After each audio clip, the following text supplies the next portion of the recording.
Hey everybody, Eagle Run 23 here. Super excited because I got to go to the range with no agenda. I had no parts to test, no gun to test. I went purely for fun, just like I used to, and I had a great time. I shot some pistol. I also took this gun out, which I don't know that this gun has been on the channel very much in its current configuration. This gun has changed quite a bit over the years, and we're going to talk about that in this video. We're also going to talk about some accuracy things and what is coming with our reloading and how that relates to this gun. So I went back out to the Frisco Gun Club. I like going over there because they have a 100-yard range and it's indoor and it's super hot in Texas. And so I get to do some 100-yard stuff, which is what the outdoor ranges around here have too. But this way it's inside. It's super easy to send targets up and forth. You don't have to wait on the range to be hot or cold. Really enjoy going out there. It is a little bit more expensive than the outdoor range, but plus sides of the air conditioning and the fact that I can keep putting fresh targets up works really well for me. So let's go over this gun first. So the upper and lower here, these were stripped uppers and lowers, and you can see I don't have a forward assist on here. We've talked about that in the past. Not a big fan of forward assists. Some of my guns have them, some don't. I might throw one in here because I've got an extra one, but no forward assist. We have an upper and lower here, and this design on here was done with painter's tape. I did a DIY rattle can, kind of a multicam looking thing on the upper and lower. I kind of like it. I think it looks good. It's not perfect. It looks better from a distance. But oh, it even goes across to the dust cover there, so it's all matching. So I had this all together. I wanted the stencils to go up and down so that it was like a fully congruent look. But it's held up really well. I mean, this was done probably in like 2015 or 16, and it's just Krylon off the shelf spray paint. So had a good time doing that. I would like to do something like this again.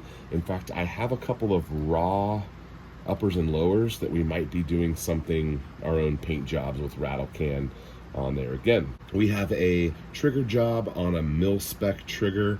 Kind of getting into some triggers now. It's possible I would upgrade that at some point, but for now it works. It's polished and it has a light spring on it, and it's a pretty decent trigger. Of course, Magpul furniture here, and then this handguard is just a cheap handguard.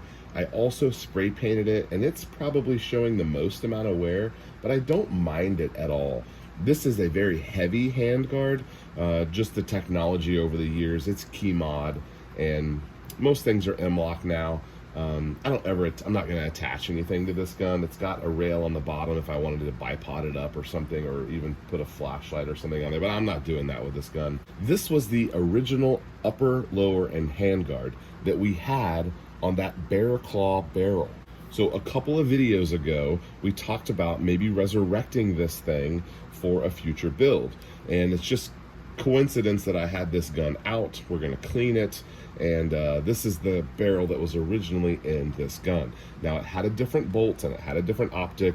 I believe it had a different rear stock, but none of that matters. It did have a different bolt, and we'll talk about the bolt and barrel here in just a minute. So we are going to be resurrecting this barrel, and more on that in a future video, so make sure you're subscribed. So let's talk about the internals. This is a gun that is a budget build, but it has a nice bolt and barrel.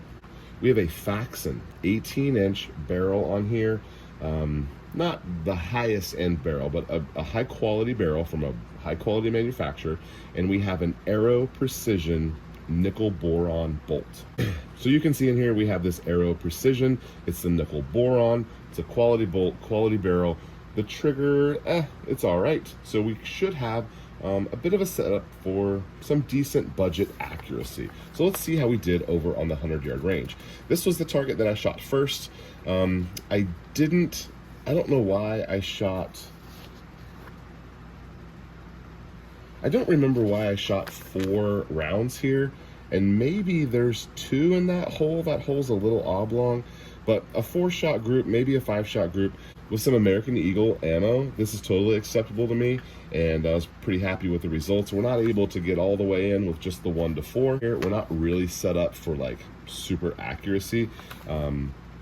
This is just more of a kind of a general purpose gun now. It has a 16-inch barrel instead of the longer 20-inch barrel, and the 1-4 optic. This would be the kind of gun that you would take to a carbine class. You could potentially take it hog hunting or something like that. Just kind of a multi-purpose, general use rifle. It's not set up for home defense. It's not set up for longer range. It's not really set up for anything other than just general purpose. You can see over here, looks like we've shot 5 shots in this group.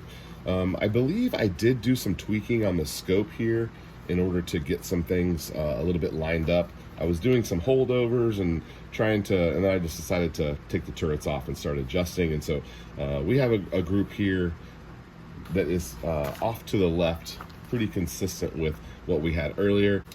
And then we finished, I shot several other targets, but we finished the round out here, I believe, 2, 4, 6, 8, 9, 10. So we finished off our day with 10 shots in the magazine, and I just kind of let them go pretty quick. Again, really happy with this at 100 yards. Not much I can say that I would want to change here. This is super acceptable with low, mid-quality ammo and a 1-4 optic in 223. Had a great time with this. Not much I want to change, but it just reminded me that I really enjoy shooting, and shooting for no reason is super fun, and I want to do more of that. And we're excited to get that 6.5 Creedmoor out and just go have fun with it. I'm excited that I've got the 8.6 Blackout at a stage where I'm not fooling with much anymore. It does need a little bit of tuning, but that gun is ready to shoot.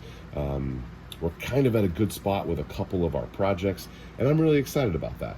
We do have a 6.5 Grendel that is going to be a fresh build. More on that coming soon. Make sure you're subscribed for that. But I just wanted to share with you, go out to the range, have a good time, go plink. I know most of you bought ammo several years ago and it was cheap. I know ammo's expensive now, but go out there and shoot some of that cheap stuff and put a smile on your face. All right, Eagle Run 2-3. Thanks for watching.